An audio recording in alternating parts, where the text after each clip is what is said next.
почитувани колешки и колеги пратеници во Македонското собрание, но најважно почитувана македонска јавност, бидејќи вие сте најисправниот суд кој ќе донесете одлука дали денеска ова што го правиме во Македонското собрание е издржано, е во интерес на сите македонски граѓани, е во интерес на иднината на Македонија, или е само една дневно политичка фарса, бидејќи, ако погледнете од мојата лева страна, ќе видите заинтересираноста на нашите колеги од опозицијата, но и нивната загриженост во однос на нивните штитеници во правосудниот систем, со извинување. Да, и вие дадовте поддршка, дека ќе поддржите, така што за вас тоа не важи. Ви благодарам, колега, поединечно. Но денеска денот е посветен на нешто многу посериозно.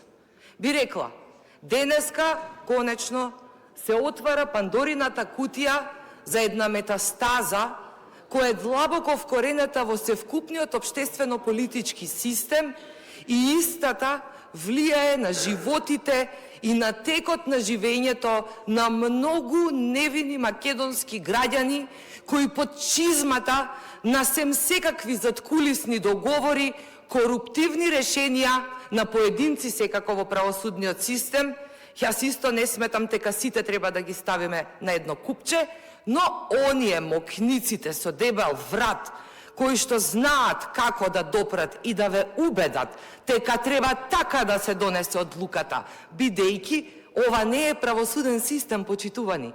Ова е едноставно еден обичен трансакционен систем во кој што одредени корумпирани политички елити, мокници од бизнис фелата, имаат задача да не држат длабоко закопани во калта, безредието, неверието и едноставно од нас, почитувани на крајот од денот, сакаат да предизвикаат да останеме само обични поданици во еден систем во кој што ќе глумиме граѓани, ќе плаќаме даноци, ќе се обидуваме да бидеме правични, ќе се обидуваме да се надоградуваме, но тука Big Boss си има друга математика.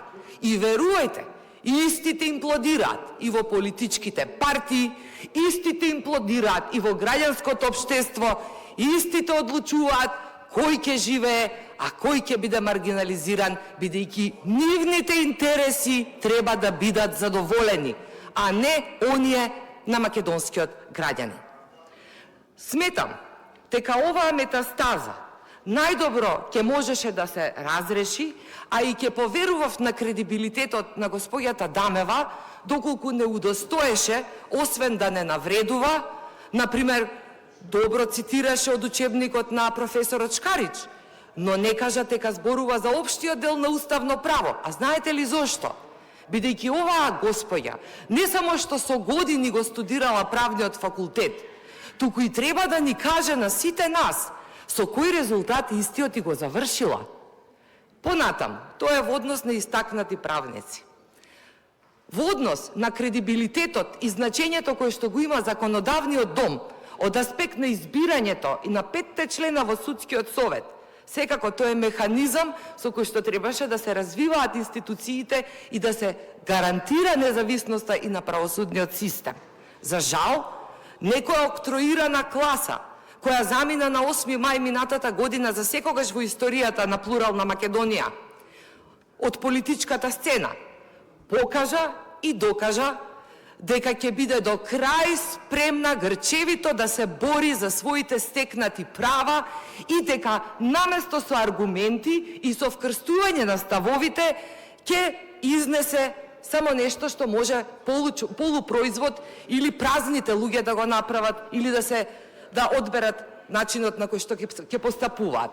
А тоа е да покажат ароганција, ароганцијата е одраз на незнаењето, да покажат селективност и, што е најважно, пред целата македонска јавност, почитувани, да покажат всушност дека не се воопшто кадарни.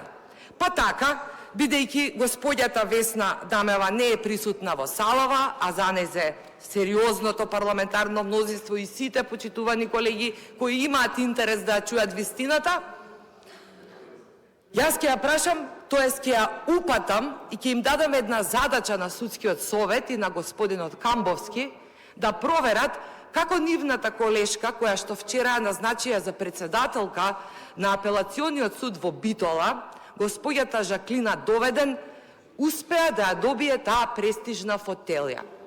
Која беше цената и колку тони тежат солзите на една мајка и на едно 4-годишно дете со пресудата за која што, замислете, госпоđа Доведен рекла дека морала да ја донесе. Каде е правото и правдата, почитувани?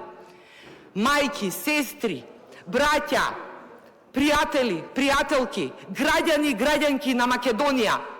Каде е правдата за една мајка и едно дете кога имаме председателки веќе на апелација во Битола, кои што мораат да донесат таква неправична пресуда? Пресуда која што не беше доведена врз основа на факти и аргументи, туку пресуда која што беше почитувана јавност, донесена поради политички интереси, потреба од функции и секако предпоставувана материјална корист. Има мокници во нашата држава кои немаат проблем да платат колку што ќе се побара.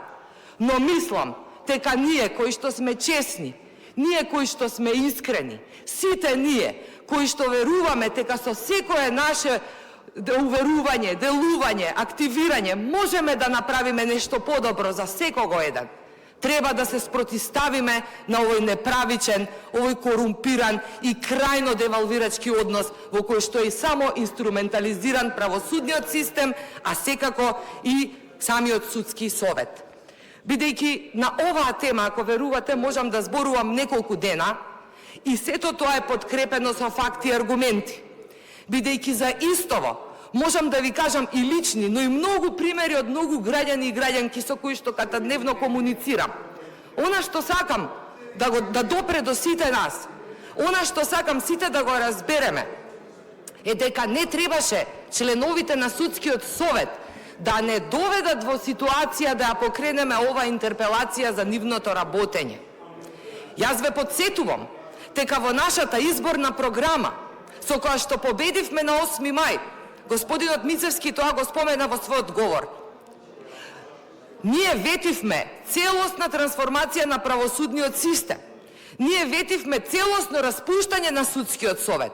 Но замислите, кој најхистерично врескаше кога оваа теза почна да се лиферува во јавноста? Кој беше најзагришен? Кој корнеше коси? Кој кинеше кошули? Секако господата кои сега не се присутни овде со нас. Почитувана јавност, само вашиот суд ние го вреднуваме. Ниедна фотелија и позиција не е наследена, ниту е доживотна. Ние сакаме да направиме разлика во македонското општество. Веруваме дека со оваа разлика ќе го олесниме евроинтегративниот процес. Се што е во рамките на предвиденото во акцијскиот план ќе биде спроведено.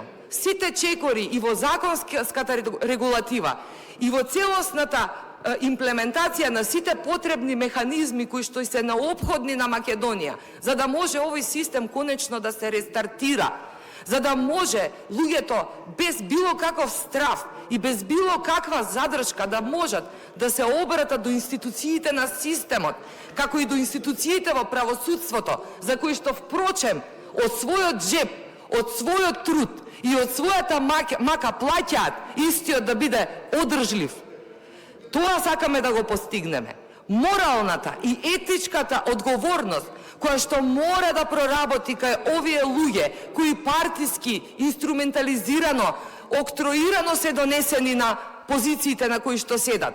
Но и генерално, целосната слика за сите нас мора да биде безпрекорна. Доцна е веќе да се прават било какви паралели или било како да се манипулира со јавноста. И затоа, не само што ја очекувам вашата поддршка, туку најавувам дека ова е првиот чекор во реформскиот процес кој ќе ја донесе Македонија во наредниот период онаму каде што заслужува, достоинствена и горда, онаква како што се сите македонски граѓани. Да сте живи и здрави, да ни е жива и здрава Македонија.